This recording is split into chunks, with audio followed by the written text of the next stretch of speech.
Bueno, les traje unos casitos clínicos. La idea es que un poco lo vayamos debatiendo y comentando, será algo medio distendido, ¿sí? Y vamos a ir evaluando diferentes casos clínicos que seleccioné, que me parecieron interesantes traerles para mostrar. La idea es traer casos con miocardiopatías y cardiopatía isquémica. Así que, sin más, les presento el primer caso. Bueno, este hombre lo conocí hace alrededor de un año y medio atrás aproximadamente. Es un paciente de 65 años, hipertenso ya de larga data en el momento que yo lo conocí, diabético tipo 2, tenía una insuficiencia renal que venía en seguimiento clínico sin requerimiento de tratamiento dialítico, fibrilación auricular ya conocida, cardiopatía hipertensiva, había tenido como antecedente múltiples internaciones por insuficiencia cardíaca, en teoría todas con FEI conservada, y era portador de la disnea de clase funcional. Y como antecedentes no cardiovasculares, en el año 2017 tenía cirugía de túnel carpiano bilateral y una segmentectomía pulmonar por una masa tumoral que en la anatomía patológica no arrojó datos de malignidad. Actualmente este paciente se encontraba cursando internación por un cuadro más de insuficiencia cardíaca descompensada. Yo les voy a pasar las imágenes y un poco vamos a ir hablando de la imagen, de un poco la imagen de lo que vamos viendo en el ecocardiograma, ¿eh? Así que bueno, como les dije recién, la idea un poco que ustedes también vayan aportando. Hay algunas cosas muy groseras que se ven en este eje apical de 4 cámaras, pero lo que inicialmente más llama la atención, ¿qué es? El espesor miointimal, ¿no? El espesor, perdón, el espesor del miocardio, ¿sí? Claramente hay un espesor miocárdico que está, por lo menos moderado, severamente aumentado, ¿sí? Las características ecocardiográficas del miocardio también llaman poderosamente la atención, ¿no? Fíjense, cuando uno evalúa el speckle o la característica ecocardiográfica que tiene el músculo, da la sensación de un músculo bastante brillante, ¿sí? No sé si les parece la misma impresión. Exactamente. Sí. El septum, fíjense, está mucho más brillante que el resto, ¿sí?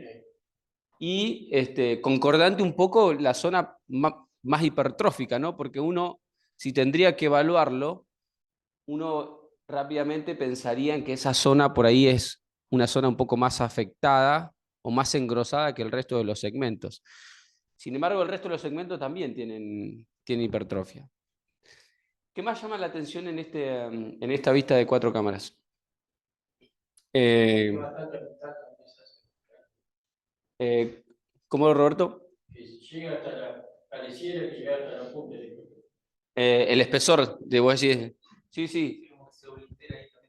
El lápex medio obliterado, correcto.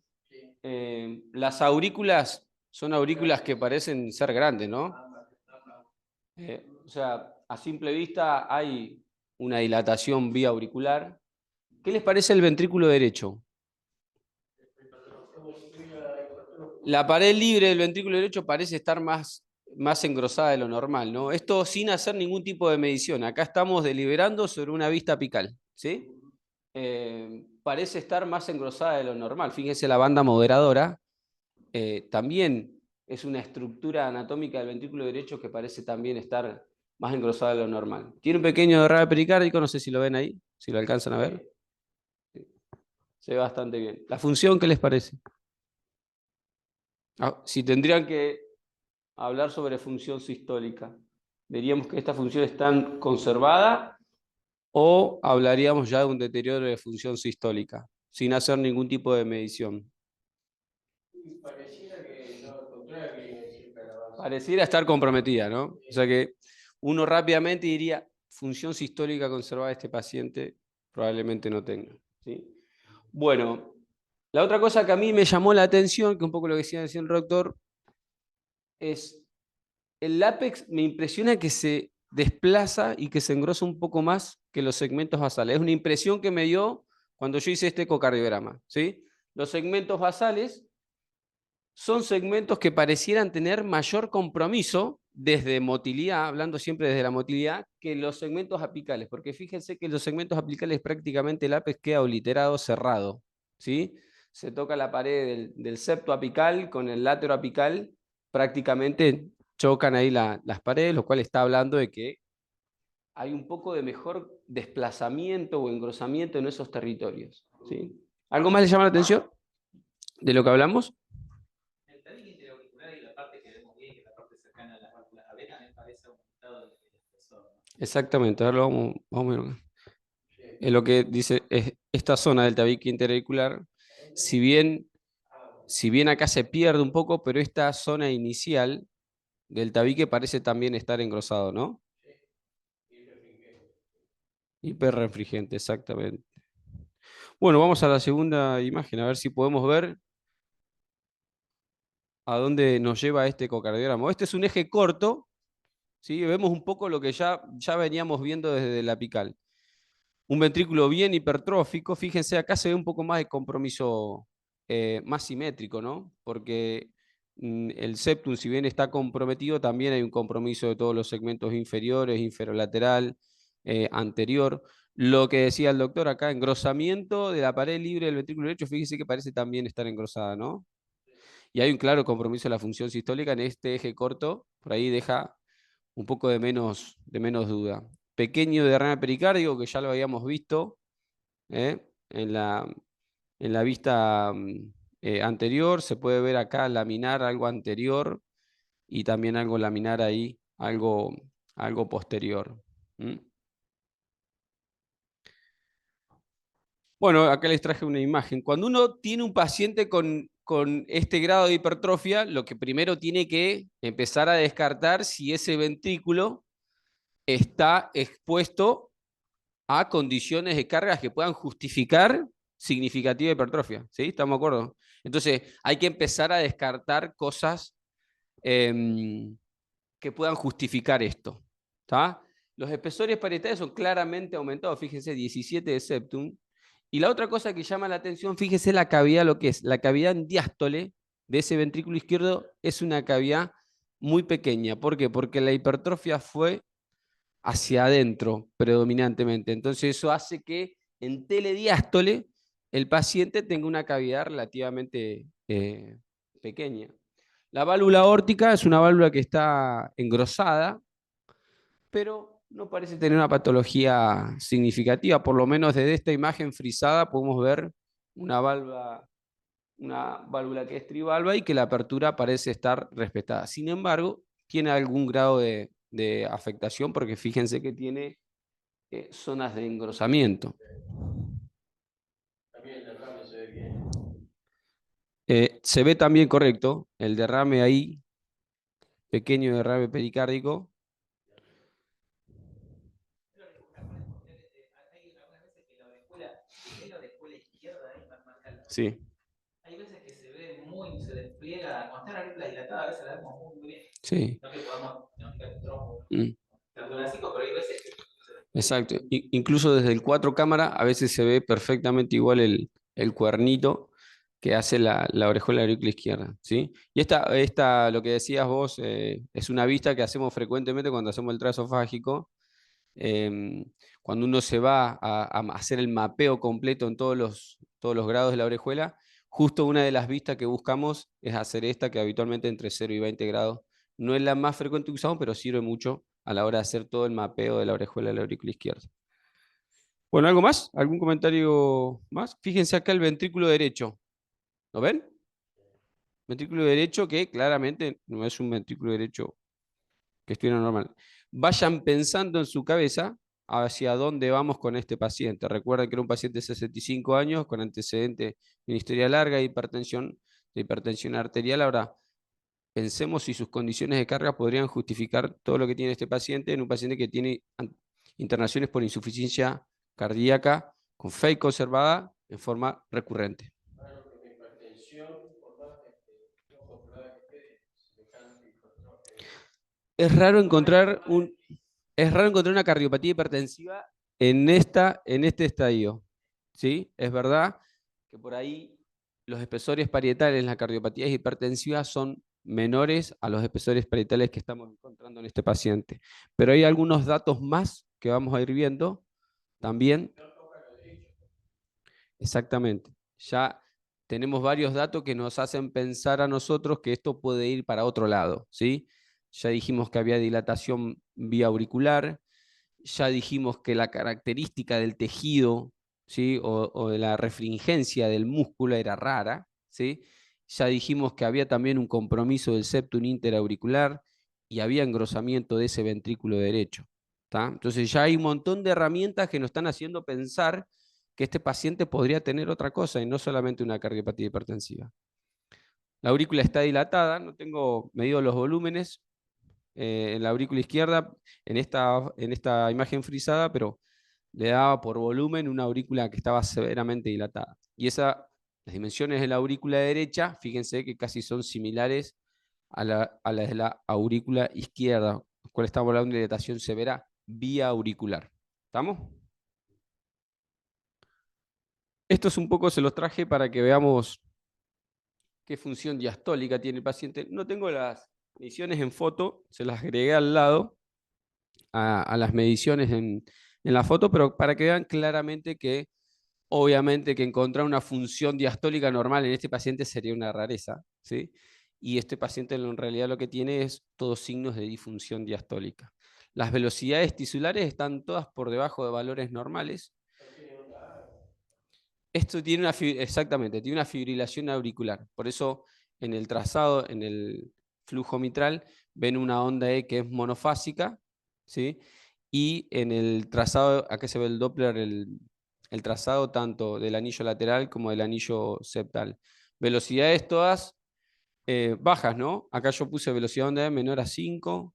La relación de prima está aumentada, 20, lo cual habla ya de aumento de las presiones. No, recuerden que este paciente yo lo hice intrainternación. Ya estaba estable, pero lo conocí dentro de la internación.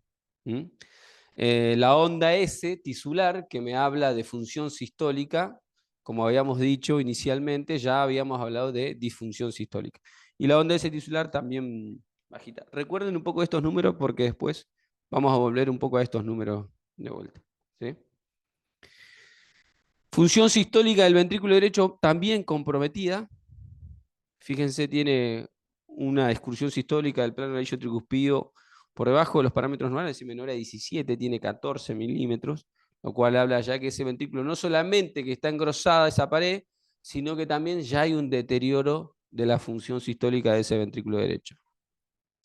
Acá les traje una imagen en las 3 vistas apicales que nosotros hacemos para buscar motilidad.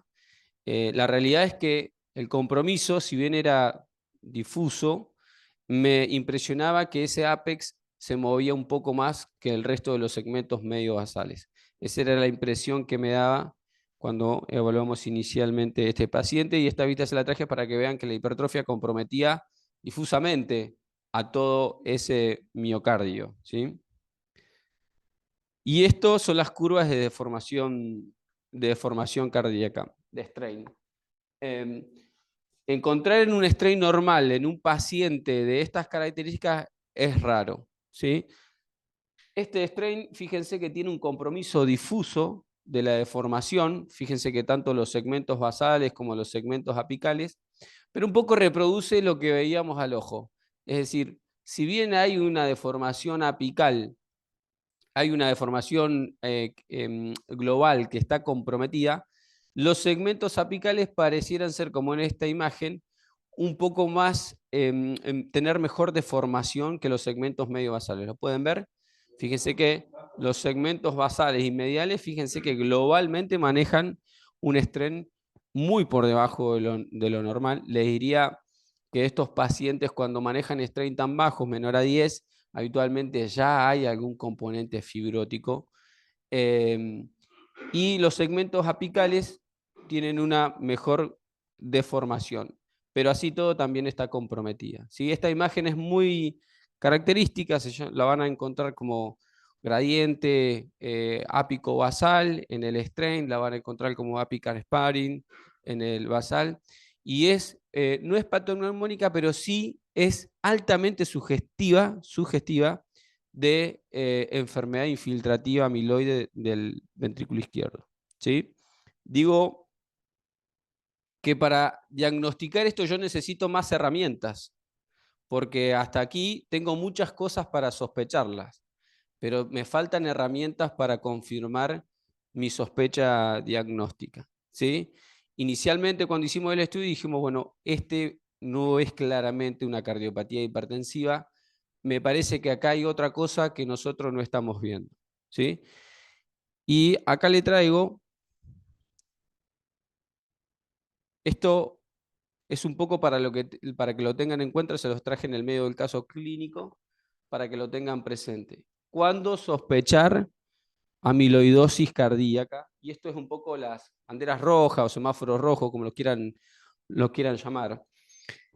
Siempre hacer una evaluación global del paciente, ¿sí? De la evaluación ecocardiográfica, pasando por el electrocardiograma y algunas condiciones clínicas. Pacientes con síndrome de túnel carpiano, ¿sí? Nuestro paciente justo tenía, no les traje el electro, pero el electro tenía microvoltaje en todas las derivaciones frontales y QS de B1 a B4.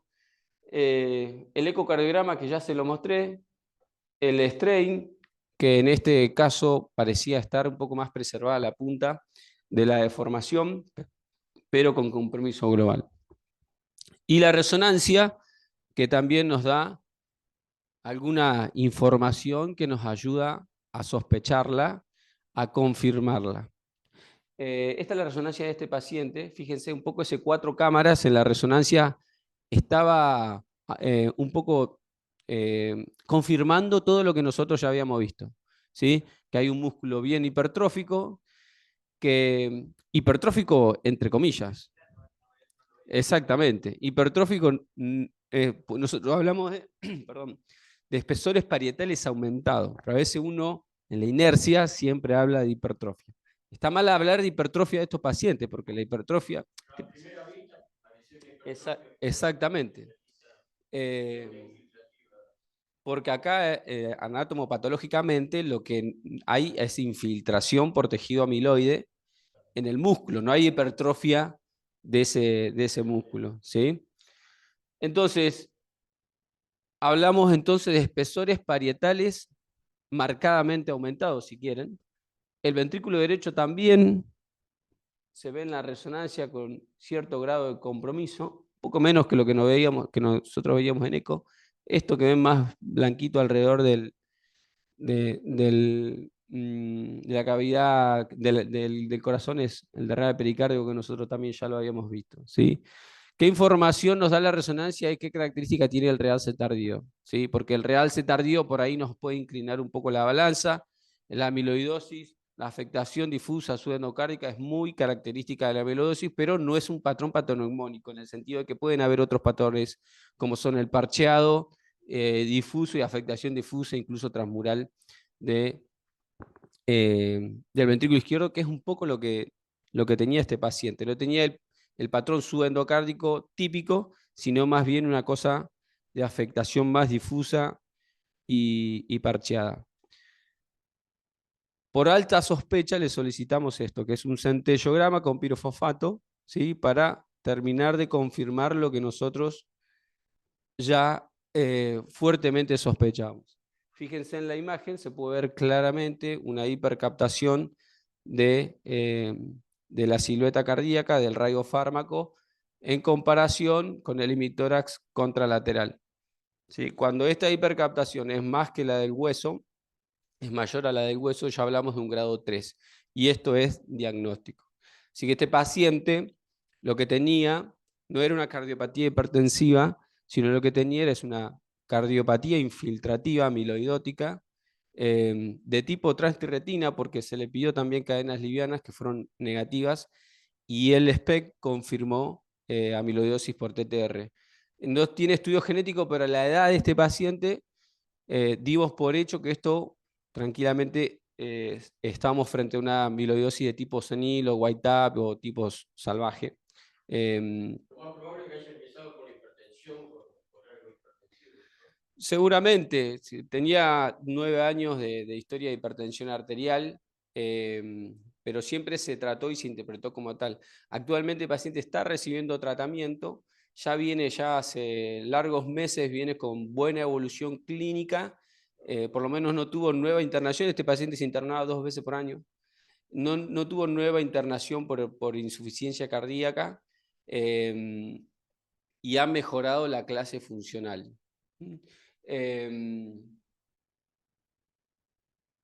No sé si tengo algo más para agregar. No, ese es el otro paciente. ¿Alguna pregunta? Bueno, como concepto, entonces, siempre cuando vemos un paciente con espesores parietales aumentado, empecemos primera medida, descartar que ese paciente no esté expuesto ese miocardio a condiciones de cargas que puedan justificar esa hipertrofia. Si ustedes no lo pueden justificar desde sus condiciones de carga, ¿sí? Habría que empezar a pensar en otras cosas. Esto es las banderas rojas. La amiloidosis cardíaca es una patología más frecuente de lo que nosotros pensamos, está subdiagnosticada, tiene una fuerte asociación a la estenosis aórtica, incluso se solapa con la estenosis aórtica. Nosotros tenemos un paciente que yo vi hace poquito, en la internación tiene una estenosis aórtica de bajo flujo, bajo gradiente, pero me pasó lo mismo cuando hice el ecocardiograma. Vi espesores parietales que están marcadamente aumentados, que pueden ser justificados por la estenosis aórtica, porque tiene una estenosis aórtica severa, pero me pareció las características del músculo, me parecían que podía estar también asociado a una cardiopatía amiloide. Esta asociación no es tan rara, llegó a un 16-17% en algunas series. Si bien, y la mayoría de los pacientes que tienen ese tipo de asociación tienen estenosis aórtica de bajo flujo, bajo gradiente, que es justamente lo que hemos encontrado en este paciente. Así que siempre banderas rojas en este grupo de pacientes. Si ustedes ven un eco con esta hipertrofia o con estos espesores parietales y no ven hipertrofia en el electro, sospechen fuertemente la patología, porque esto debería tener una traducción electrocardiográfica, en el sentido de que cuando vemos este tipo de espesores parietales, siempre hay alguna repercusión en el ecocardiograma. ¿Me siguen? Bueno, ¿alguna pregunta más? ¿Alguna acotación? Sí.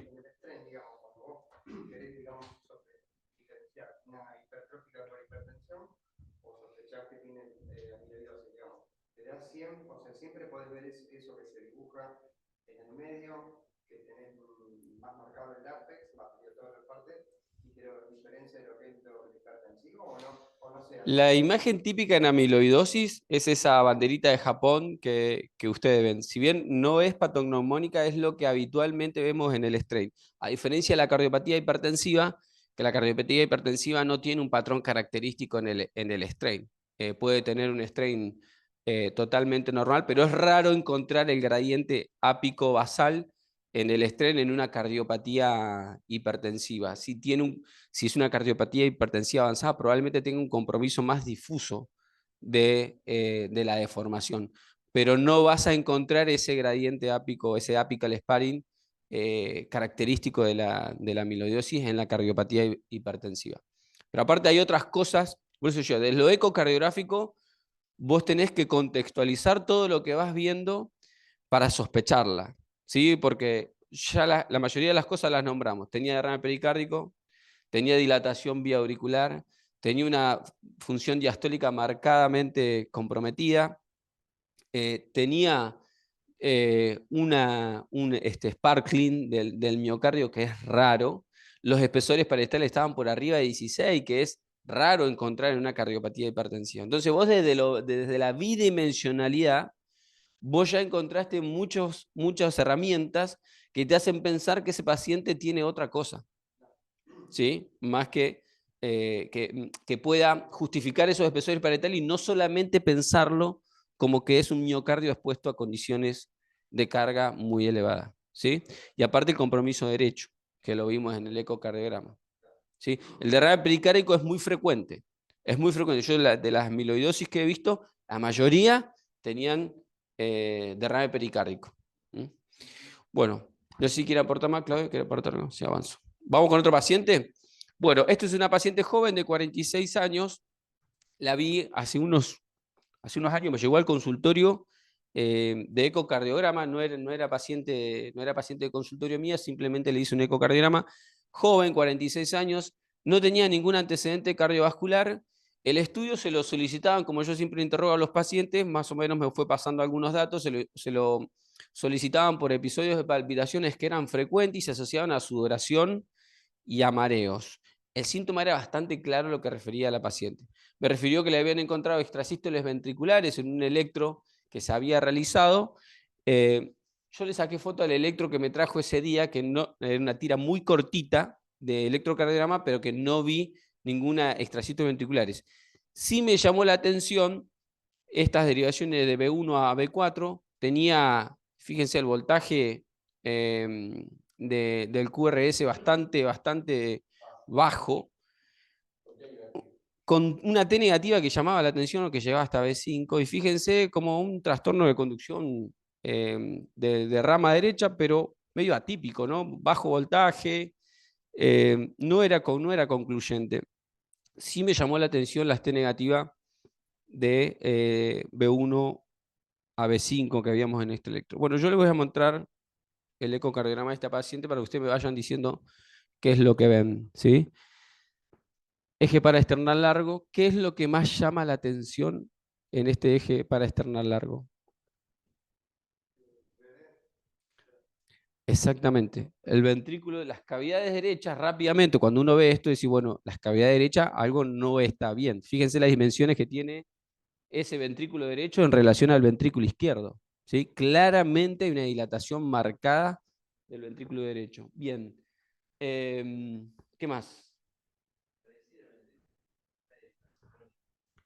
Tiene como una sincronía de... Bien, tiene como una sincronía del septum, ¿no? Fíjense, ese septum, no está bien ese septum, ¿sí? Hay, como decía el doctor, hay algo que no está sincrónico esa movilidad. Y esto ya me está hablando de que puede haber algún tipo de sobrecarga de ese ventrículo derecho sobre ese ventrículo izquierdo. Recuerden que cuando vemos asincronías septales o movimientos paradojales del septum interventricular, uno lo primero que tiene que descartar si exactamente, si ese ventrículo derecho está sometido a condiciones de carga aumentada, llámese sobrecargas volumétricas o llámese sobrecargas de presión, ¿sí? Pero bueno, ¿qué podemos hablar? Que el ventrículo derecho está dilatado claramente, que hay un movimiento anormal del septum interventricular. ¿Llama algo más en el ventrículo derecho? ¿Llama algo más la atención? Eso. Esa banda moderadora, fíjense el espesor de esa banda moderadora. ¿Lo pueden ver? A ver, se ve perfecto acá, hay una banda moderadora claramente, como si estuviera hipertrófica. Pero está claramente engrosada. Esto que se alcanza a esbozar ahí es la válvula tricúspide, ¿sí? Porque es una vista, como el ventrículo estaba dilatado, el eje largo quedó por ahí un poquito tangencial. Bueno, la función del ventrículo izquierdo no parece estar comprometida. Si uno tendría que hablar de ese ventrículo izquierdo, digo, bueno, no está dilatado, no me impresiona dilatado. Exactamente, puede ser el corte que estamos haciendo, fíjese que el corte tiene mucho movimiento y por ahí paso en un corte un poco más tangencial y a la sensación de que se corta la punta. Vamos a seguir viendo. Bueno, hasta aquí dilatación significativa por lo menos del ventrículo derecho, movimiento paradojal del septum interventricular. Este es el eje corto, ¿sí? Un poco lo mismo. Es un ventrículo derecho que está claramente dilatado. Fíjense el movimiento del septum interauricular. ¿Lo ven? Por momentos se aplana. Hay un aplanamiento, fíjense. Y ese momento, a veces en modo M lo ves mejor, porque el modo M tiene mejor resolución temporal, ¿sí? Pero me impresiona que es diastólico, no me impresiona que sea sistólico. Si yo pienso en un aplanamiento diastólico, debería pensar en condiciones de carga aumentada predominantemente sobre cargas volumétricas, ¿sí? Porque si yo pensaría en sobrecargas de presión, ¿sí? Habitualmente el septum, el compromiso es más sistólico que diastólico. ¿Me siguen? Bien, entonces vemos un poco lo mismo que veíamos. Esto se los puse para que vean cómo se aplana el septum durante la diástole. Fíjense, esto es, les diría, proto-mesodiástole, ¿sí? Que hay un aplanamiento ahí del septum y no hay tanto compromiso de ese septum en sístole. Es un modo M que tiene mejor resolución temporal. Causas de dilatación de cavidades derechas. Hipertensión pulmonar. ¿Qué más? ¿Eh? Causa de dilatación. TEP, hipertensión pulmonar. ¿Qué más?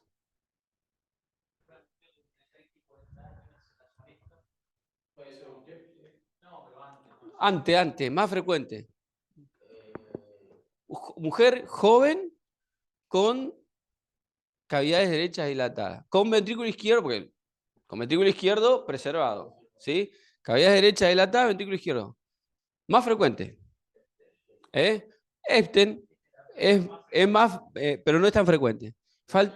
Exacto. Primer diagnóstico, CIA. Segundo diagnóstico, CIA. Tercer diagnóstico, CIA. Vayan a buscar la CIA. ¿Sí?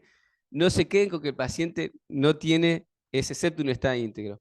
Porque la CIA a veces hay que ir a buscarla. ¿Sí? Y no quedarse. Entonces, llévense el concepto de dilatación de cavidades derechas con ventrículo izquierdo normal, CIA, CIA, CIA. Descartaste la CIA, empezá a pensar en otras cosas más raras y menos frecuentes. Pero lo primero que tenés que descartar es que tiene una CIA.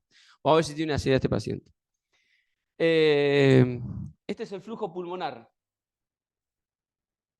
Yo fíjese que tengo el pulsado ahí colocado sobre el flujo pulmonar. ¿Sí? Tiene un tiempo al pico de 144 milisegundos.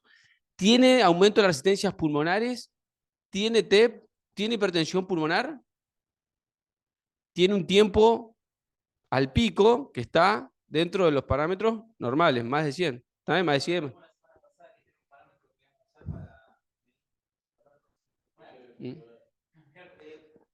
Básicamente, cuando es menos de 100, que es menos de 80 o de 60 es resolutivo, ese tiempo al pico, con un pico mesosistólico, es subjetivo de presiones pulmonares normales. Incluso hay fórmulas a partir del tiempo de desaceleración, las fórmulas de Mahan, que hay fórmulas para sacar la media a partir del tiempo de presión. Se los traje para que vayamos dilucidando a ver hacia dónde vamos con esta paciente. Tiene un tiempo al pico muy normal. No podría tener un TEP, no podría tener hipertensión pulmonar. Entonces vamos, pero aparte dijimos que este paciente tenía signos de sobrecarga volumétrica. Si yo pienso en sobrecarga volumétrica, no estaría pensando en sobrecargas de presión, como son las del TEP, hipertensión pulmonar, que son causas que usted. Entonces, sigo pensando en sobrecarga volumétrica, ¿sí? Fíjense, esta es la insuficiencia tricuspida que tenía, que era muy pequeña, ¿sí? Pero era suficiente como para que yo pueda, a través de la insuficiencia tricuspida, estimar la presión sistólica del BD y eso, a partir de eso, estimar una presión pulmonar. Velocidades menor a 2.8 prácticamente descartan hipertensión pulmonar. Bueno, entonces ahí seguimos con esta paciente. Esta es una vista que le traje del subcostal. Busqué la CIA, busqué la CIA, busqué la CIA 3 veces y no la encontré. Les traje una foto para que vean. Esta es una imagen subcostal donde se ve la integridad del septum interauricular. ¿Sí? Entonces empecé a descartar desde lo más frecuente a lo menos frecuente. Sigo con esta paciente y ahí les traigo el 4 cámaras apical que tenía esta paciente. Un poco lo que ya veníamos viendo. Dilatación severa de cavidades derechas, ¿sí? Ventrículo derecho, fíjense, marcadamente dilatado. Movimiento, fíjense el movimiento que tiene ese septum interventricular. Por momento a bomba hacia el ventrículo izquierdo. Lo mismo que el septum interauricular, fíjese que por momento a bomba hacia la aurícula izquierda. Pero, ¿qué llama la atención? ¿Hay algo que le llama la atención en la imagen? Del BD. Vamos al BD, porque acá la pregunta es, ¿qué pasa con esas cavidades derechas? No tiene CIA, no tiene hipertensión pulmonar, ¿sí? No tiene insuficiencia de tricuspida, que es otra causa que pueda generar sobrecarga y dilatación de esa de ese ventrículo derecho. No tiene insuficiencia tricuspida que lo pueda justificar. La válvula tricúspide, la verdad que patológica no la veo, tampoco le encontré una insuficiencia como para que genera. La aurícula derecha está marcadamente dilatada, eso está bastante claro. Está rara, ¿no? La punta esa, no sé qué opinan, pero fíjense la punta del ventrículo derecho. Hay una zona como hipertrabeculada, no estaba bien claro. Esta es una vista que yo usé para hacer una buena medición del ventrículo derecho. Ahora yo le voy a hacer unas vistas un poco. Exactamente. Exactamente. El látex compartido es una declaración importante. Cuando el látex es puramente derecho, es dilación cervical. Exactamente. Cuando el ápice comparte en la pared, ¿no? Arriba, ahí, medio segmento de medial para apical, básicamente. Vamos a ver, yo les traje una vista un poco más focalizada. Esta es una vista más focalizada en ese ápex del ventrículo derecho.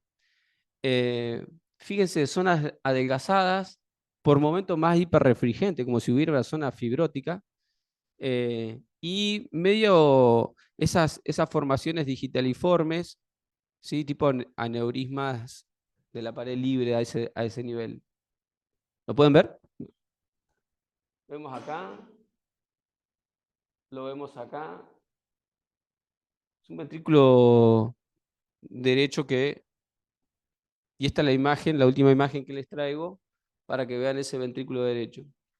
¿Qué sospeché en esta paciente que vi? Que sospechamos cuando lo vimos con el equipo. Estas imágenes de hipertrabeculación, de zonas adelgazadas, aneurismáticas, son muy propias de la arritmogénica del ventrículo derecho. Exactamente. Hoy en día hablamos de miocardiopatía arritmogénica. Durante mucho tiempo se habló de displasia arritmogénica del ventrículo derecho. Hoy sabemos que puede afectar el ventrículo izquierdo, que puede afectar el ventrículo derecho, que puede afectar en forma biventricular. Pero esto es un poco. No tuvimos constatada la arritmia de la paciente, decimos. No tuvimos constatada la arritmia. La paciente venía con episodios de palpitaciones muy frecuentes. Se habían detectado extrasístoles ventriculares. La tira corta de electro que me trajo era claramente un electropatológico, pero medio inespecífico. No teníamos bien en claro. Lo que sospechamos en esta paciente es una miocardiopatía arritmogénica. La verdad que es la única que yo vi. Lamentablemente, a la paciente le solicitamos una resonancia porque para confirmar diagnóstico necesitamos la resonancia. Lamentablemente, la paciente se perdió. No tuvimos la resonancia para terminar de confirmar lo que nosotros sospechábamos fuertemente. Y no sabemos si siguió en otra institución o dónde siguió la evolución, porque la paciente no la tuvimos de vuelta en el servicio, nos quedamos ahí. Les traje las imágenes un poco para debate, un poco para expresar lo que nosotros nos había impresionado y otra para compartir algo que no lo habíamos, yo por lo menos lo vi por primera vez, no lo vi en otra situación. Yo una paciente con displasia arritmogénica en la UNIV que terminó con desfibrilador, pero venía con salvas de taquicardia ventricular y autolimitadas, pero y habitualmente son con buena función del ventrículo izquierdo. Con buena función del ventrículo izquierdo. Y vos sabés que terminó, se murió después por el deterioro total del ventrículo derecho. Sí, la verdad que no es una patología con la que estemos en contacto permanentemente, pero la realidad es que muchas de las miocardiopatías que a veces no rotulamos, que tienen mucho componente arrítmico, muchas de ellas terminan con diagnóstico de arritmogénica del ventrículo izquierdo y no del ventrículo derecho, como una forma aislada de presentación. Yo tuve un caso no hace mucho, hace unos 2 años atrás, en un chico joven con un ventrículo dilatado y mala función, que inicialmente se interpretó como un post-COVID, que después por resonancia tuvo todos los parámetros, y esto se confirmó por test genético, se confirmó la miocardiopatía arritmogénica del ventrículo izquierdo, un chico que había hecho en ergometría salvas de taquicardia ventricular, que venía con episodio de palpitación y mala función sistólica. Y un ventrículo derecho, que si bien tenía un deterioro leve de la función, no era esto. No era un ventrículo dilatado, no eran estas imágenes, digamos, que estamos viendo. Así que bueno, me pareció interesante traérselas para compartirlas con ustedes. Bueno, y acá les dejo los parámetros de función sistólica que tenía. Nosotros usamos habitualmente parámetros de función sistólica convencionales, esto es fracción de cambio de área, onda S tisular del anillo tricuspío, excursión sistólica del plano anillo tricuspío. La realidad es que hoy en día sabemos que son parámetros que se deterioran cuando la cosa está complicada.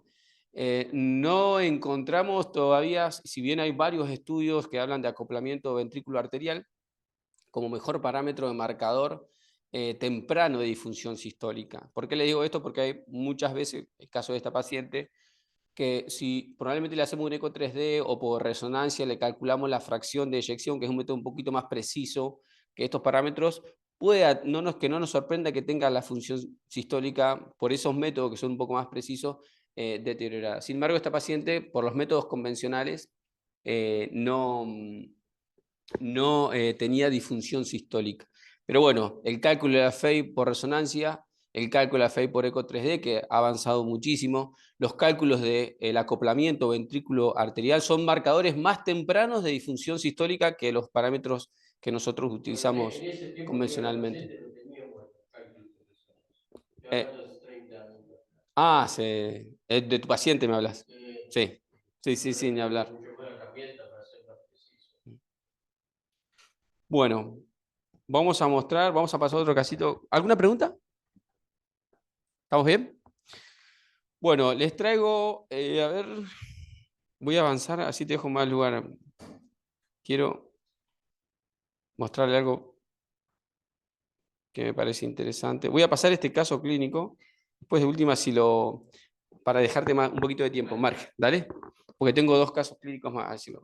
Bueno, este es un paciente de 57 años, hipertenso, con antecedente de válvula aórtica bicúspide. Nosotros lo conocemos dentro de la internación. Derivado de otra internación, había sufrido un infarto agudo de miocardio. Se había hecho inicialmente una angioplastía primaria, se lograron 2 estena AEA. E intercurre luego, posterior a la intervención, con mucha inestabilidad hemodinámica, requerimiento de altas dosis de inotrópico y vasoactivos, incluso balón de contrapulsación aórtico, es derivado de nuestra institución para evaluación por la agente de insuficiencia cardíaca y trasplante. 57 años, solamente hipertensión arterial. ¿Sí? Bueno, yo les muestro, cuando llegó el paciente, obviamente, fuimos a hacer un ecocardiograma. El paciente con mucha inestabilidad hemodinámica, recuerden eso. ¿Sí? Bueno, ¿qué vemos? 4 cámaras apical.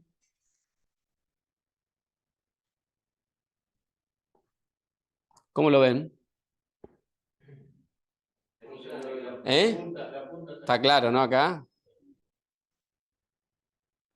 La punta está adelgazada, claramente adelgazada. Fíjese que hay hipercontractilidad de todo el resto de los segmentos. Lo mal que le hace la hipercontractilidad de todo el segmento, porque esto genera un aumento del estrés parietal ahí sobre el ápex, que es el territorio infartado, ¿no? Este es el territorio comprometido, ¿sí?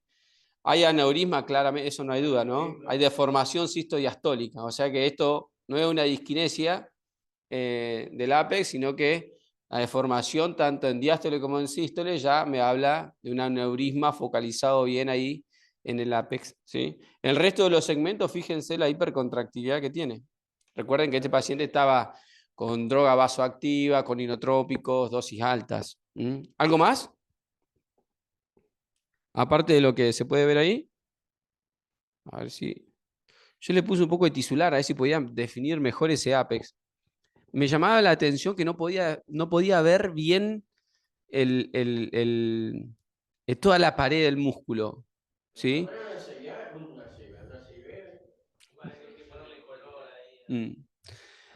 Exactamente, hay que ponerle color para ver ese ápex, a ver qué le está pasando. Porque fíjense que el tejido, la verdad que no era tan claro. Pero bueno, llamaba un poco la atención. Le puse tisular, a ver si me podía aclarar un poco la situación. Pero le terminé poniendo color como dijo el doctor. ¿Sí?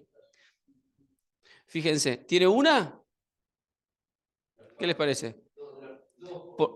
Tiene varias, ¿eh? O sea, tenemos, fíjense que el tejido parece que ser un tejido todo, una membrana toda afiliable, por donde tiene múltiples perforaciones. Fíjense, yo les voy a marcar algunos. Fíjense, acá ve un jet, acá ve otro jet, acá ve otro jet, arriba se ve otro jet. ¿Eh? O sea, es claramente un tejido que está, exactamente, está multiperforado, ¿sí? O sea que esto es una complicación del evento que tenía este paciente, que es una complicación que no vemos con tanta frecuencia. Desde el advenimiento de la angioplastia primaria, las complicaciones mecánicas se han reducido sensiblemente. Yo hice la residencia con trombolíticos y veíamos muchas más cosas. Ahora se ve. Es más raro, exactamente. Lo que tiene también es que las C y B, porque tenemos las C y B, las inferiores, las de derecha, las C y B, estas de DA, los infartos de DA, es que estas suelen ser más lineales, más prolijas, más únicas, en fin, las que son más anfractosas y pueden ser multiperforadas son más que nada las de par inferior, que son las de los infartos inferiores, ¿no? Pero esta es una cosa, es como un tejido multiperforado, Sí. friable, debe estar ese tabique y arriba. Es una tela, exactamente. Lo que decía, lo mal que le hace la hipercontractilidad del resto de los segmentos, aumentando progresivamente la tensión parietal en ese ápex. Bueno, múltiple CIB. Yo me alineé con un flujo color para ver, ojo con esto, para ver qué gradiente, porque realmente veía por Doppler color velocidades y mosaico de colores de alta velocidad. Pues yo tengo que definir si cuál es la repercusión hemodinámica que tienen estos pacientes. Cuando tengo una CIB es más fácil. ¿Por qué? Porque hay algunos métodos que puedo usar desde el Doppler que me pueden decir si esa CIB es restrictiva, no restrictiva. Pero acá yo tengo que definir qué repercusión hemodinámica tiene. Ojo con guiarse con el Doppler continuo. ¿Por qué? Porque yo me estoy alineando con uno de los jets y digo, bueno, esta es una CIB de alta velocidad, puedo pensar tranquilamente que es una CIB restrictiva. Ahora, en el conjunto son varias CIB, ¿sí? Y acá la cosa se complica mucho más, porque esto, si bien esas CIBs con las que yo me alineo en el Doppler continuo, que me dan alta velocidad, lo pueden ver acá, llegan casi más de 3 metros de velocidad pico, no me están demarcando claramente la sobrecarga hemodinámica que le estoy generando a ese ventrículo derecho, ¿sí? Este es el flujo en la pulmonar, que me guié mucho más por esto. ¿Por qué? Porque el flujo en la pulmonar está claramente aumentado a las velocidades pico, fíjense por arriba de 1.2, llegaban alrededor de 1.6 de velocidad pico en el flujo pulmonar, cosa que es raro encontrar. Pero esto que me estaba demarcando, que ese ventrículo derecho y ese flujo pulmonar claramente estaban con un estado de hiperflujo, y eso es secundario al yunteo que hay izquierda-derecha. ¿Me siguen? Le calculé el QPS, que no traje todas las mediciones para no seguir con tantas fotos, pero el QPS me da claramente aumentado 2.4. Y eso sí me estaba marcando que ese ventrículo derecho estaba recibiendo desde el ventrículo izquierdo una sobrecarga de volumen muy importante, ¿sí? Calculen que el volumen sistólico que tenía el ventrículo derecho casi duplicaba el volumen sistólico que tenía el ventrículo izquierdo. O sea, claramente el stroke volume o volumen sistólico indexado en este paciente está claramente bajo, ¿sí? El paciente estaba en una condición de bajo gasto cardíaco, ¿sí? La función sistólica de ese ventrículo derecho, si bien no estaba deteriorada por parámetros convencionales, tenemos 20 milímetros, podemos decir que estaba conservada, ya había algún grado de dilatación. Recuerde que la CIB no compromete, las CIB no generan un compromiso muy importante de las cavidades derechas, salvo cuando ya generan hipertensión pulmonar, que es un poco el mecanismo. El hiperflujo pulmonar genera sobrecarga del ventrículo derecho secundario a la hipertensión pulmonar. ¿Estamos? Bien, entonces la sobrecarga que tenía este paciente por esas múltiples CB era significativa. Acá medí, me pude alinear con el flujo tricuspidio, que era un flujo, fíjense que está un poco subestimado. ¿Por qué digo subestimado? Porque la espectral que me da era bastante triangular. Me hubiese gustado encontrar otro tipo de espectral, pero era una espectral media triangular. No es la curva clásica que tenemos de la insuficiencia, en la insuficiencia tricuspida, ¿sí? Pero ya está aumentado, ¿sí? Yo ya me estaba hablando de que había algún grado de hipertensión pulmonar en este paciente secundaria, al hiperflujo pulmonar, a la sobrecarga que le estábamos generando desde el punto de vista volumétrico. Del ventrículo izquierdo habrá estado deteriorada, supongo. Sí, por supuesto. Sí, por supuesto, porque vos pensá que ese apex que está todo aneurismático, ¿sí? Le quita función sistólica. Si bien el resto de los segmentos estaban hipercontráctil, tenés una gran zona ahí que quita. Pero aparte, exactamente, vos cuando evaluás métodos de función sistólica, evaluás no solamente los métodos de función de cámara. Este paciente como bomba estaba... Exactamente, estaba muy comprometido la función de bomba porque tenía un BTI muy bajo sobre el tracto de salida. ¿Sí? El volumen sistólico que tenía era muy bajo. Entonces, como bomba, es un ventrículo que estaba muy comprometido. ¿Sí? Bien, les traje esa imagen para que veamos una... ¿Cómo? Ah, perdón. Sí, falleció, lamentablemente, porque el paciente, eh, posterior a que yo le hice el shock y que diagnosticamos esto, se activó todo el sistema para ver si podía entrar, pero el paciente estaba muy inestable y en el corto plazo falleció. No alcanzó a llegar no llegó a operarse. No llegó a operarse el paciente. Así que esto sopla, ¿eh? Esto que es una CB grande, sopla. ¿Por qué? Porque justamente lo que nosotros vemos con el Doppler continuo es las velocidades que generaba cada una de esas CB. ¿Sí? Pero bueno, ahí te dabas cuenta que hay una CIB, porque ese infarto no era la entrada tan, como decir, para deteriorar tanto el ventrículo. Exactamente. Cuando nosotros vimos la imagen, digo, pues, tanto shock en este paciente no cerraba. Entonces, después cuando terminamos el eco, obviamente con todo el eco, dice, bueno, sí, acá tenemos la causa del shock de ese paciente, pero era un infarto que comprometía el casquete apical que cualquier otro paciente lo puede pasar sin necesidad de entrar en shock. Un infarto muy extenso, no muy extenso, que entra en shock y Exactamente. Y ahí tenés dos cosas. Una es la CIB y la otra, la IM. Exactamente. Sopla, digamos, si sopla es una CIB o una difusión o obtura papilar. Exactamente. Que es la IM isquémica, en el paciente entra rápidamente en agudo de pulmón y shock cardiogénico.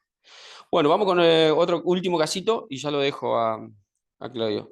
Esta es una paciente joven, tiene 22 años, tiene como antecedente familiar muerte súbita en un familiar directo, el hermano. La paciente venía, Bueno, vamos a ver. ¿Qué les parece? Este es el eje largo para external. ¿Qué llama la atención? Aparte de los espesores parietales que claramente están aumentados. Les traje esta imagen porque es la imagen que me gustaría que se lleven.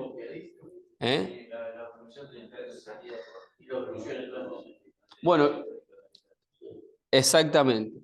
Este paciente, fíjense la valva anterior mitral, cómo se pega el septum en la sístole. ¿Sí? Cómo se pega, se ve clarito. Se ve bien clarito ahí, ¿eh? Se lleva todo. Se lleva todo. El aparato subvalvular, a valva anterior mitral, se lleva todo. Exactamente. Cuando ustedes ven esto rápidamente, piensen que ese paciente tiene gradiente subaórtico. ¿Sí? Después lo tengo que confirmar. Pero... Hay otra cosita que habla de que hay un gradiente. Fíjense, ¿ven otra cosa? Más sutil. La válvula aórtica. La válvula aórtica es un movimiento raro. Si ponemos un modo, ¿tenemos modo M de eso o no? Vos sabés que no traje, lo tenía al modo M, pero no lo traje. Pero sí tenía la imagen del cierre. Porque esa válvula debe hacer en el momento de máximo función hace un semicierre. El cajón aórtico hace como una M. Como que le faltara presión. En un momento como que tiende a caerse, a cerrar. Sí. Sí, una especie de cierre no completo, pero temprano de la válvula aórtica. Y eso en los tiempos modo M, bueno, en los tiempos de modo M, sí, sí, sí, era un elemento que le daba mucho valor, se le daba mucho valor cuando en los inicios de la ecografía que se hacía todo mucho modo M. Bueno, vamos con este. Ahí lo mismo, ¿eh? Fíjense que este es un 4 cámaras focalizado sobre la válvula mitral, pero fíjense como la valva anterior y todo el aparato subvalvular se pega prácticamente al ventrículo durante la sístole, ¿sí? Mesotelesístole, se va todo hacia el ventrículo. Obviamente los espesores parietales estaban marcadamente aumentados en esta paciente. Esta paciente tenía como prevención primaria, no sé si lo vieron ahí, se alcanza a esbozar un CDI.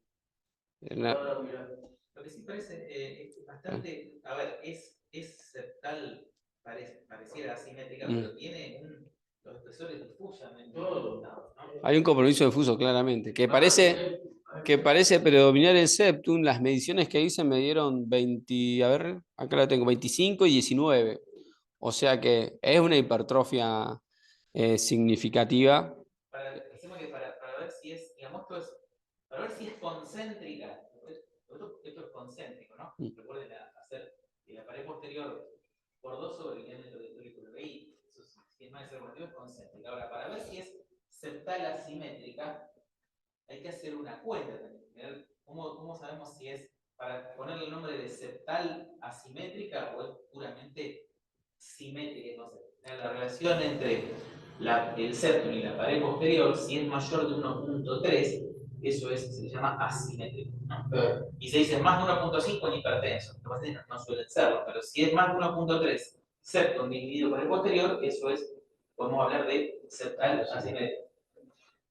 Siempre cuando ven este tipo de casos, uno trata de buscar justamente eso, qué característica tiene exactamente, qué distribución tiene la hipertrofia. Si una hipertrofia, recuerden el primer caso, que si bien veíamos un espesor del septum más aumentado, había una hipertrofia más bien difusa. Este caso parece muy similar. Si bien hay un predominio del septum, hay un compromiso difuso del resto de los segmentos, ¿sí? Bien, no solamente del miocardio, sino también del músculo papilar. Fíjense lo que es el músculo papilar. Ese es un eje corto, focalizado a nivel de músculo papilar, y clara hipertrofia del músculo papilar. Esta imagen se las traigo porque está bueno que lo tengan presente, porque a veces es todo un tema tratar de discernir entre el gradiente subaórtico y la insuficiencia mitral, porque estos pacientes, la mayoría tienen insuficiencia mitral, tiene gradiente subaórtico, ¿sí? Tiene movimiento anterior sistólico y probablemente haya una deficiencia en la coadaptación de la válvula mitral. La insuficiencia mitral está presente en muchos de estos pacientes, ¿sí? Por no decir el 100%, pero a veces yo necesito alinearme con el tracto de salida y no confundir el tracto de salida con la insuficiencia mitral, ¿sí? Entonces,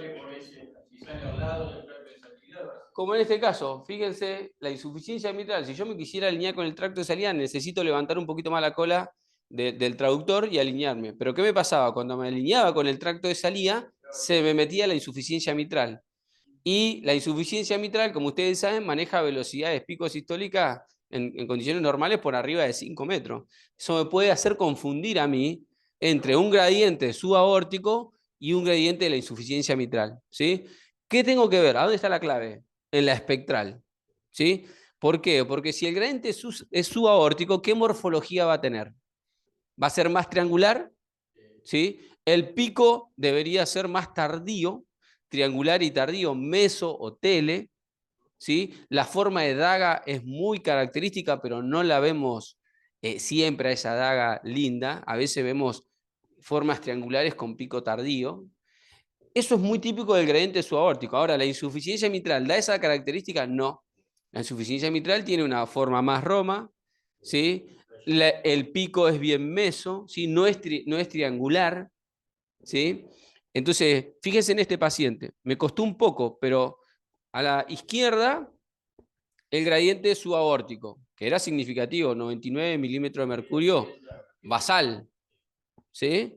Y a la derecha la insuficiencia mitral, que me costó un poco sacar del plano el gradiente subaórtico y meter la insuficiencia mitral. Pero la insuficiencia mitral, fíjense la espectral, ¿sí? Es más redondeada, tiene pico meso, a diferencia del flujo en el tracto de salida, que tiene un pico más tardío, no tiene la larga característica, pero tiene un pico tardío y es más triangular, ¿sí? Con eso hice diagnóstico diferencial entre la IM, y el flujo que venía de la IM y el flujo que venía del gradiente subórtico. Sí, Germán.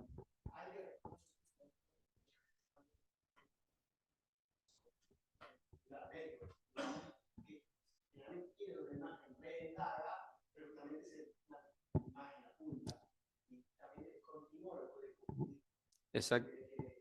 Y si los gradientes no siempre está de trato de salida, están más arriba.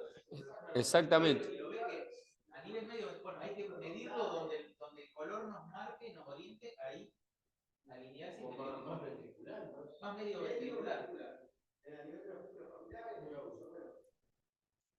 hay casos que cuando son hipertróficas que tienen morfología o fenotipo aritmático en la punta, también puede llegar a tener medio apical. Sí, es una realidad. Es una realidad. Yo les traje solamente esta imagen para que la vean. Este es otro paciente, ¿sí? Pero le traje la imagen color para que vean el gradiente que se genera subaórtico y el gradiente que genera la insuficiencia mitral. A veces meterse ahí y discernir entre uno y otro no es tan sencillo, ¿sí? Pero guíense un poco por qué tipo de espectral tiene. Esta imagen tipo llamada en tijera, que se ve bien desde el Doppler el color porque se abre el Doppler color, se abre acá para el tracto de salida y el otro se abre por la insuficiencia mitral. Así que atentos siempre a eso cuando ven una miocardiopatía hipertrófica, más que nada las que generan, las septales asimétricas que generan el gradiente subaórtico, SAM e insuficiencia mitral. Y acá les traigo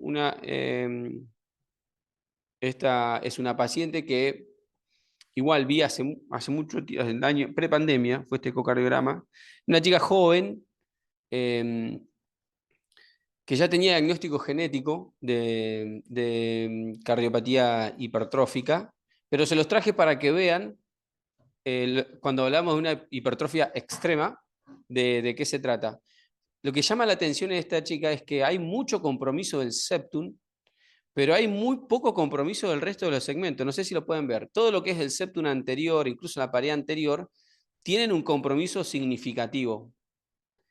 No les traje la medición, pero estaba por arriba de 30 milímetros, o sea que estábamos hablando por arriba, perdón, sí, de 30 milímetros, dije bien.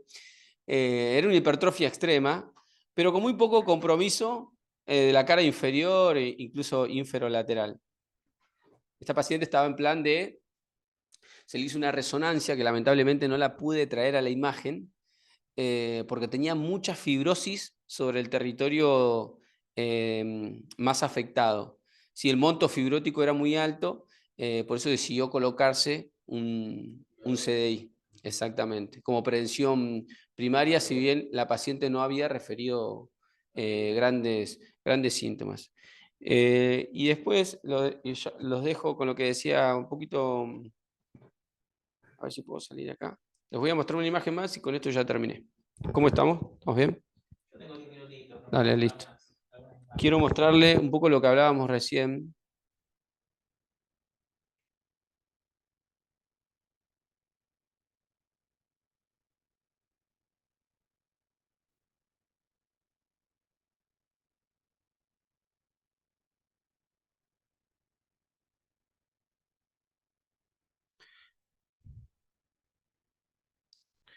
Y esta es la otra imagen. Fíjense este paciente, es un poco lo que decía Germán.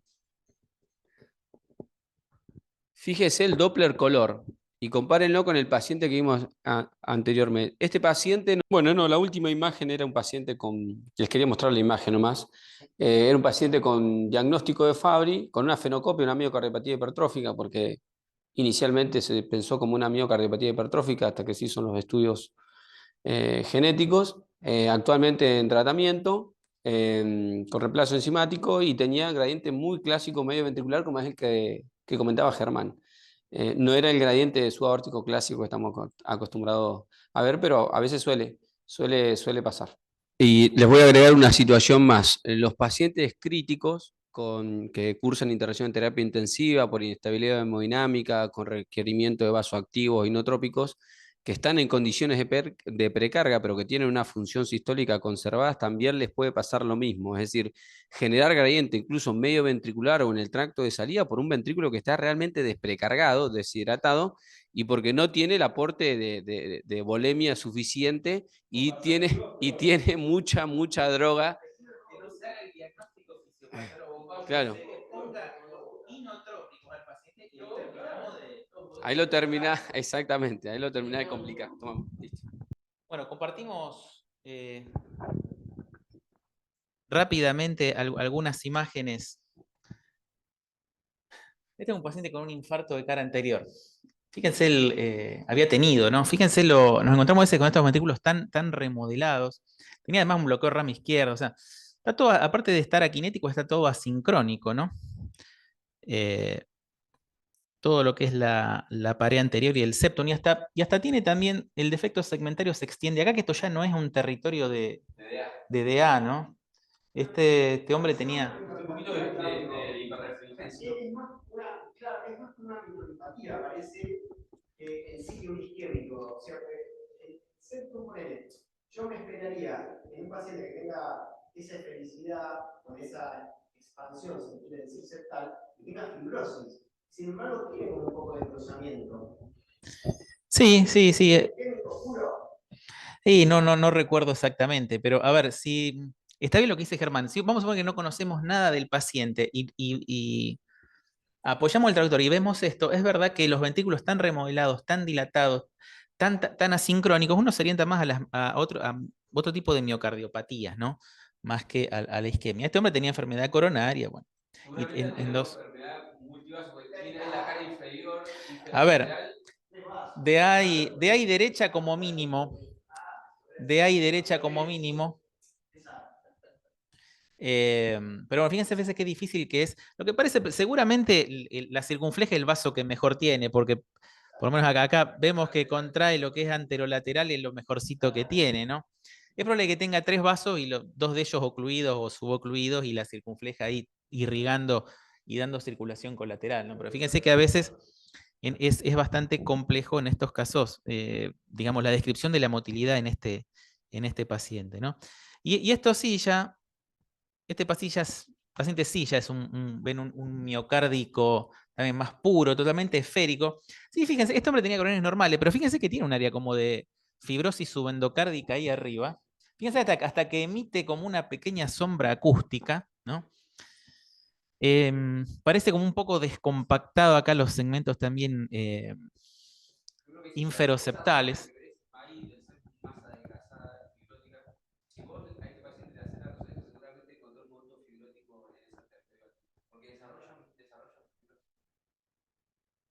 Sí, fíjense que está todo descompactado acá, pero bueno, digamos, esto puede producirse. Esto no es una no compactación, ¿no? Sino son esas como. Exacto. Asociado y a que algunas veces cuando son isquémicos pueden ser adaptativos incluso. Son descompactaciones por la misma dilatación severa ventricular, ¿no? No, no, no, no, no. No, tampoco. Era un muchacho joven. Tenía la madre también una miodilatada con grenas normales. Supongo que habían alguna cuestión hereditaria acá. Y el chico terminó falleciendo a los 31 años, creo que tenía. Esta es otra miocardiopatía. Esta es una señora que venía al Hospital Centenario, viajaba a hacerse controles desde Paraguay, oriunda de Asunción del Paraguay, ¿no? Y tenía una fibrilación auricular crónica. Uy, qué lástima que.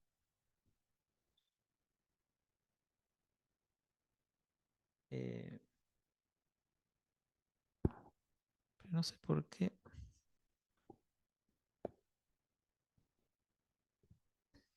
No, que lo que llama la atención, fíjense además de la megaurícula y de la insuficiencia mitral y aórtica, era toda esta imagen acá, ¿no? Toda esa imagen de densidad cálcica allí, ¿no? Este es un eje corto de esa paciente, con la válvula mitral y otra vez toda esta imagen. Por, por momentos parece calcio el anillo mitral, pero... O aparato subvalvular. Bueno, y acá está un poco, estas son vistas apicales.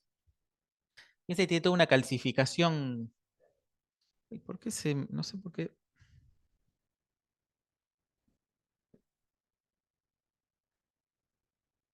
Eh, sí, sí, sí. Es la misma paciente. Tiene todo ese calcio ahí que hace sombra acústica, ¿no? Megaurículas. Esa insuficiencia. No, no, no, no. ¿Qué es esto de...? Sí, es un fibrotrombo. Esta paciente tiene una endomiocardio-fibrosis. Es un fibrotrombo, como un trombo calcificado.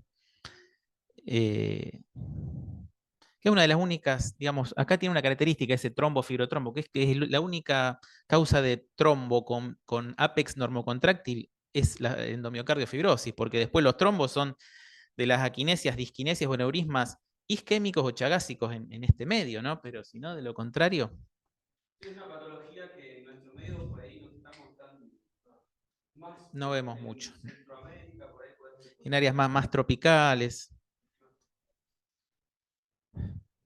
Bueno, acá un poco lo que mostró Osvaldo, fíjense, es una miohipertrófica, claramente septal y asimétrica, con por un lado el gradiente, también que se mezcla, acá el gradiente y la IM. A veces ayuda que muchas veces la IM acá se va hacia posterior, entonces más o menos uno las puede discriminar, ¿no? Pero con el SAM, ahí tienen bien, fíjense, la daga con el pico telesistólico, pero fíjense cómo acá arranca ya medio ventricular, ¿eh? Acá hay que mapear todo. Bueno, fíjense esta imagen. Esto es muy lindo lo que decía Osvaldo de la superposición, pero fíjense cómo acá, dentro del espectral, claramente se identifican dos flujos. ¿Cómo está? Este es el flujo del gradiente y cómo el otro es el de la IM. Hay veces que se ven superpuestos, pero uno los puede discriminar. Y acá podemos medir el gradiente dinámico está hasta acá y la velocidad de la IM es la que va hacia abajo, ¿no? Entonces hay veces que tenemos suertes y podemos, como el mismo flujo nos separa, la imagen nos separa los dos flujos y podemos ver, ¿no? Mismo formas de miohipertrofia. Fíjense que acá, además del septum, está muy afectada la pared anterior también. Esto es septal y anterior también. Vamos a algunas cositas de infarto. Aneurismas apicales, un trombo mural aquí. Acá, sí, sí, sí, sí. Ya fíjense, este es un aneurisma más tipo como en dedo de guante, ¿no? Que tiene esos aneurismas más de dedo de guante sí son más de los chagásicos que de los isquémicos. No, este era un paciente chagásico, el de este lado. Fíjense, y esto es más isquémico. Los aneurismas isquémicos suelen involucrar más todos los segmentos apicales, habitualmente. Es raro, justo el ápex propiamente dicho.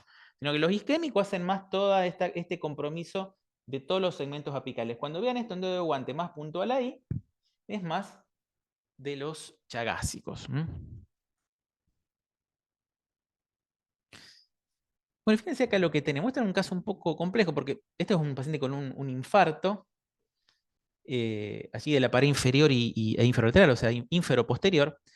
Fíjense que acá yo les traje un dibujito, pero esto parece un aneurisma, ¿no? Ahora, le falta, dudo, ¿cómo informamos esto? Porque parece bueno, a ver, ¿cómo se diferencia un pseudo de un aneurisma? Hay parámetros cuantitativos. Cuando uno mide el diámetro total de la cavidad neurismática sobre el cuello, en general, si eso mide más de 0,5 son aneurismas. Y cuando mide menos son aneurismas y si mide más son pseudoaneurismas. ¿Qué quiero decir?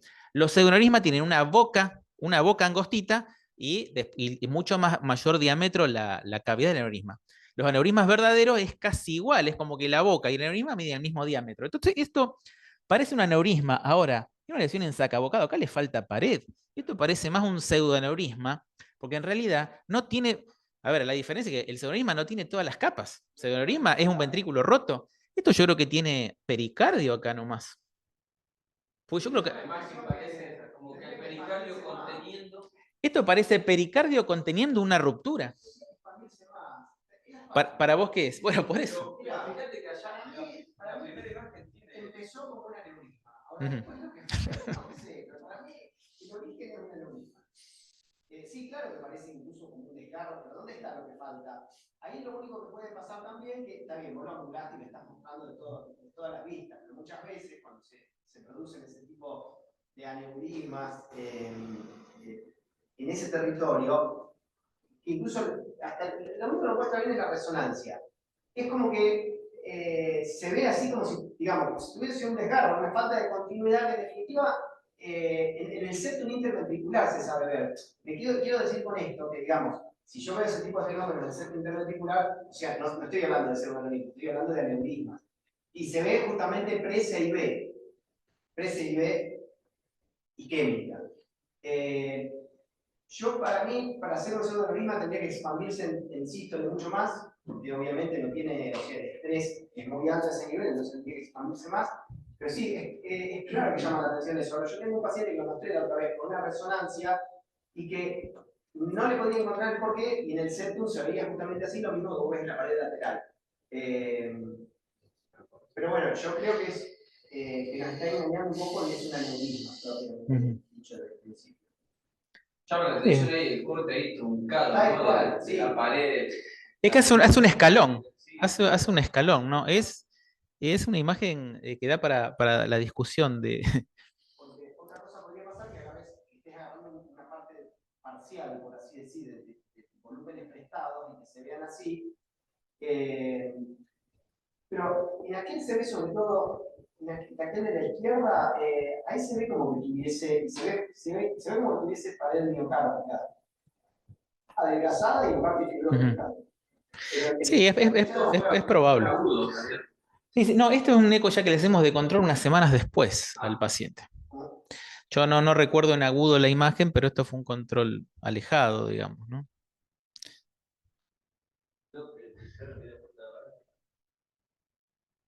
Sí, no, ahora porque vos decís que no, si hubiera solo pericardio, prácticamente no habría una señal Doppler emitida.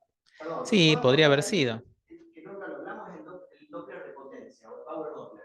El Power Doppler en realidad que tiene la característica de graficar, por así decir, las variancias de las velocidades, de la velocidad de las velocidades, puede llegar a hacer una adquisición si ahí hay algún tipo de velocidad en la contracción o si es solamente fibrosis. Pero es algo que está en desuso, cuando salió lo pintaban que iba a mejorar todo tipo sobre todo donde no se veían los bordes, pero bueno, te digo por las dudas, cuando en algún lugar lo puedes encontrar a alguien que te lo pueda decir. Bueno, este es otro paciente que dice que tiene como un pequeño aneurisma allí del ápex. Este es un paciente isquémico. Si bien pareciera, como decíamos, que más los chagásicos hacen ese dedo de guante, pero es un paciente isquémico, ¿no? Tiene una alteración del septum ya medio apical, ¿no? Pero tiene esa zona ahí que yo quería ver, la punta nunca alcancé a ver. Digo, ¿está roto? No. En realidad, si estaría roto, tendría derrame pericárdico el paciente, ¿no? Pero no podía encontrar bien el límite hasta dónde llegaba como ese pezón, ¿no? Allí. Y tiene. Sí, sí, sí, también. Tiene toda una disquinesia. Fíjense que tiene disfunción ventricular y tiene todo un contraste espontáneo.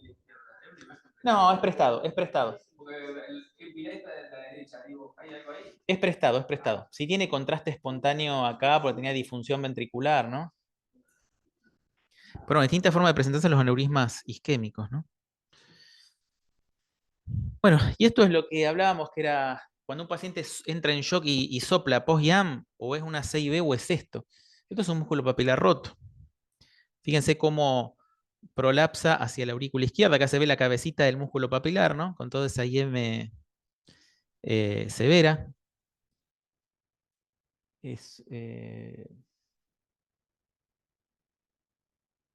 Obviamente eso genera un prolapso marcado de la valva posterior, en este caso, y todo ese flujo que se dirige hacia valva anterior, hacia septum interauricular, ¿no?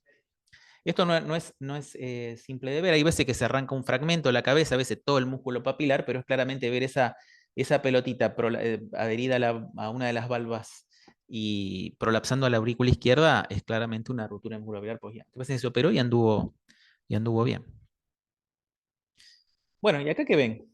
Estas son vistas apicales de un paciente que vino con un infarto inferior evolucionado. ¿Qué les parece? Son todas vistas medio torcidas porque estoy tratando de focalizar donde me pareció que había un defecto, ¿no? Ven algo aquí, ¿no? Ahí, acá, ahí parece que falta un segmento. Y ahí hay un flujo.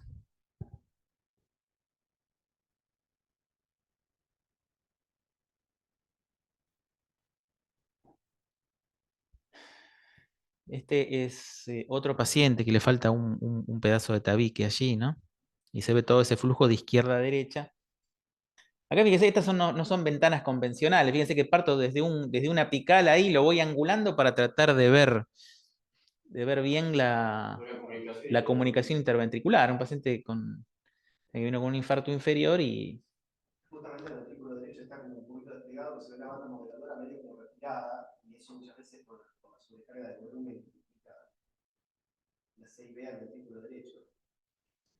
Sí, estos pacientes en general se entran en yoga zen y CC clara cuando hacen la C y B, se descompensan, se comprometen bastante. Especialmente, obviamente, todas las complicaciones mecánicas son más frecuentes en pacientes que llegan tardíamente o que no se hizo el diagnóstico adecuado, no se revascularizan rápidamente.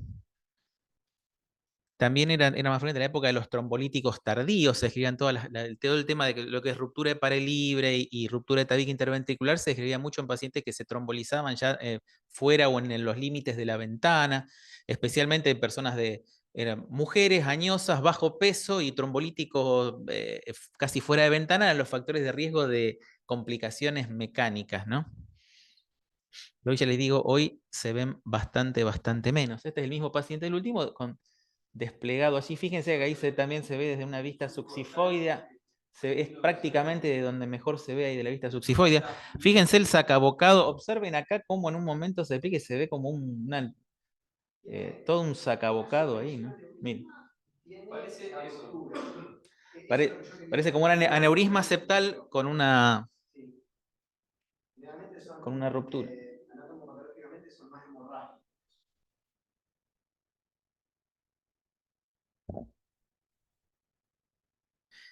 Y estos son todos esos son de infartos inferiores con CIB. Este es una CIB de un infarto anterior, de idea, parecido al de Osvaldo, pero fíjense que este se describe más casi eso. Fíjense que, ¿vieron cómo era todo anfractuoso, como un desgarro, lo que veíamos recién, todo irregular?